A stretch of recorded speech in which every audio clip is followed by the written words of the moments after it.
An American Airlines Boeing 737 MAX 8, on a flight from Miami to New York City, comes in for landing at LaGuardia Airport in New York, U.S., March 12, 2019. Photo, Reuters, Shannon Stapleton. Donald Trump changed his stance about grounding the Boeing 737 MAX 8 plane models. The POTUS has now ordered a ban that will restrict airlines in the U.S. from flying the type of plane that recently crashed in Ethiopia.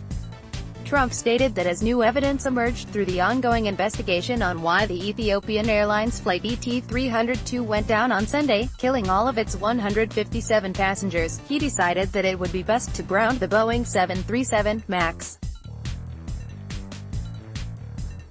He made this decision despite the Federal Aviation Administration's (FAA) insistence that they have found no reason to stop the Boeing 737 MAX 8 from flying.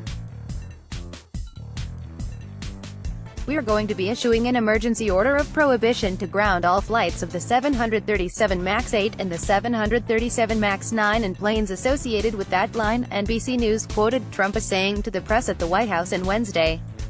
The POTUS went on to say, "The FAA is prepared to make an announcement very shortly regarding the new information and physical evidence that we have received from the site, and from other locations and through a couple of other complaints." Trump ordered for all Boeing 737 MAX to land, and all airlines and their pilots were already notified about his decision. His announcement came a few hours after Canada relayed that it grounded its fleet of the said Boeing aircraft.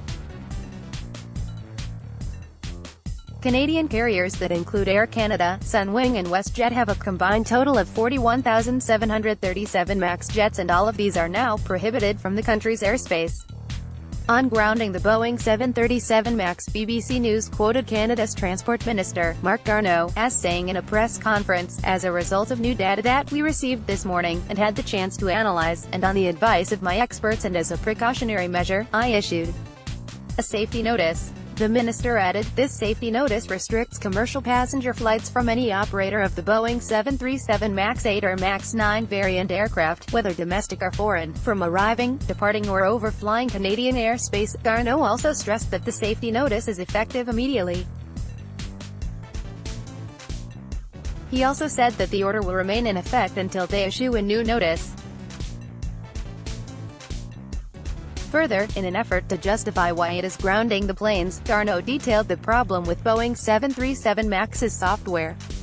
"The software kicked in and tried to force the nose down, and the pilot said, 'No, I have to climb.' Unfortunately, the pilot lost that fight with this software," he said. But then again, the minister noted that this detail is not yet conclusive, as more tests are needed to prove this was what really happened to the doomed Ethiopian Air's flight ET-302. He said that they are hoping the black box will shed light as to what transpired in the cockpit before the plane crashed. Meanwhile, prior to the U.S. Canada's grounding announcement, China, India, Australia, and Europe were the first ones to ground the Boeing 737 MAX aircraft. These countries ordered the ban a day following the tragic air disaster in Ethiopia.